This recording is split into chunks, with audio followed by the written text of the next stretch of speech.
सोचिए, आज अगर देश के सारे लोग एक ही वक्त पर बैंक पहुंच जाएं और अपना पूरा पैसा निकालने की मांग करें तो क्या होगा?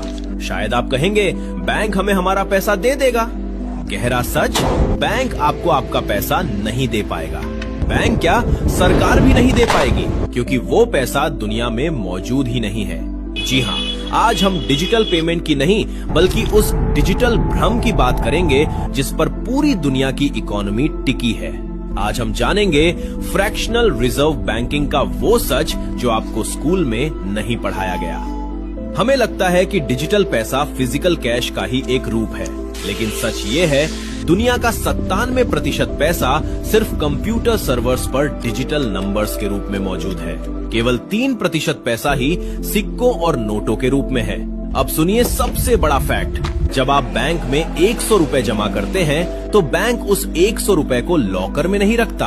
आरबीआई के नियम CRR रिजर्व रेशियो के तहत बैंक को केवल लगभग 4 रुपए 50 पैसे अपने पास रखने होते हैं। बाकी का 95 रुपए 50 पैसे बैंक किसी और को लोन दे देता है। लेकिन जादू देखिए, आपके अकाउंट में अभी भी 100 रुपए दिख रहा है और जिसने लोन लिया उसके अकाउंट में भी 95 रुपए 50 पैसे आ गए। मार्केट में अब 195 रुपए 50 पैसे हैं, जबकि असली नोट सिर्फ 100 रुपए का था। इसे कहते हैं मनी क्रिएशन या क्रेडिट मनी, यानी आपका ज्यादातर डिजिटल पैसा असली नोट नहीं है, वो सिर्फ कर्ज है जो बैंक ने हवा से पैदा किया है। क्या इसका मतलब ये है कि डिजिटल पैसा फेक है? जवाब सुनने के लिए हमें 1971 में जाना होगा। 1971 से पहले हर नोट के बदले उतना सोना सरकार को रखना पड़ता था, लेकिन आज आपके डिजिटल पैसे के पीछे कोई सोना नहीं रखा है। इसे फियाट मनी कहते हैं। फियाट एक लैटिन शब्द है जिसका मतलब है लेट इट बी डन, मतलब ये पैसा इसलिए असली है क्योंकि सरकार ने आदेश दिया है और आपको उस पर भरोसा है। जिस दिन लोगों का भरोसा टूटा उस दिन कंप्यूटर स्क्रीन पर दिखने वाले वो करोड़ों नंबर जीरो हो सकते हैं। वेनेजुएला और जिम्बाब्वे जैसे देशों में यही हुआ। पैसा तो था पर उसकी वैल्यू खत्म हो गई। अब मैं आपको एक ऐसा फैक्ट बताऊंगा जो शायद किसी यूट्यूबर ने नहीं बताया होगा।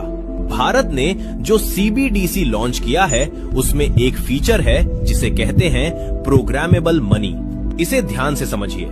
मान लीजिए सरकार आपको 1000 ई-रूपी देती है खाद खरीदने के लिए। आप उस डिजिटल पैसे से शराब या मूवी टिकट नहीं खरीद पाएंगे, वो पैसा खुद को लॉक कर लेगा। ये असली पैसे और डिजिटल पैसे का सबसे बड़ा अंतर है। असली नोट से आप कुछ भी खरीद सकते हैं, लेकिन स्मार्ट डिजिटल मनी को कंट्रोल किया जा सकता है कि वो कहां खर्च होगा और कहां नहीं। ये टेक्नोलॉजी भारत में टेस्ट हो चुकी है। ये है असली डिजिटल मनी की ताकत। हमें लगता है डिजिटल पैसा क्लाउड में है। गलत, आपका पैसा समुद्र के नीचे है। दुनिया का 99% डिजिटल ट्रांजैक्शन सैटेलाइट से नहीं बल्कि सबमरीन ऑप्टिकल फाइबर केबल से होता है।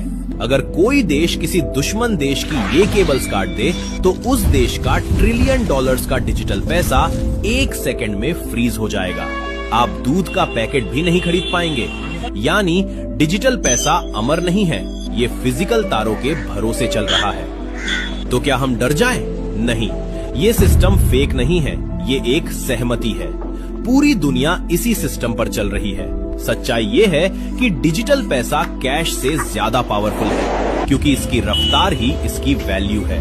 बस एक बात याद रखें, बैंक में दिखने वाला नंबर संपत्ति नहीं है, वो बैंक के ऊपर आपका दावा है। इसीलिए समझदार लोग अपना सारा पैसा एक जगह डिजिटल नहीं रखते, वो उसे गोल्ड, प्रॉपर्टी या अलग अलग एसेट्स में बदलते रहते हैं। पैसा असली है जब तक सिस्टम पर भरोसा कायम है। अगर आपको डिजिटल दुनिया का ये गहरा सच पसंद आया जो ऊपर ऊपर की बातों से अलग था तो शेयर जरूर करें, क्योंकि जानकारी ही असली करेंसी है। जय हिंद।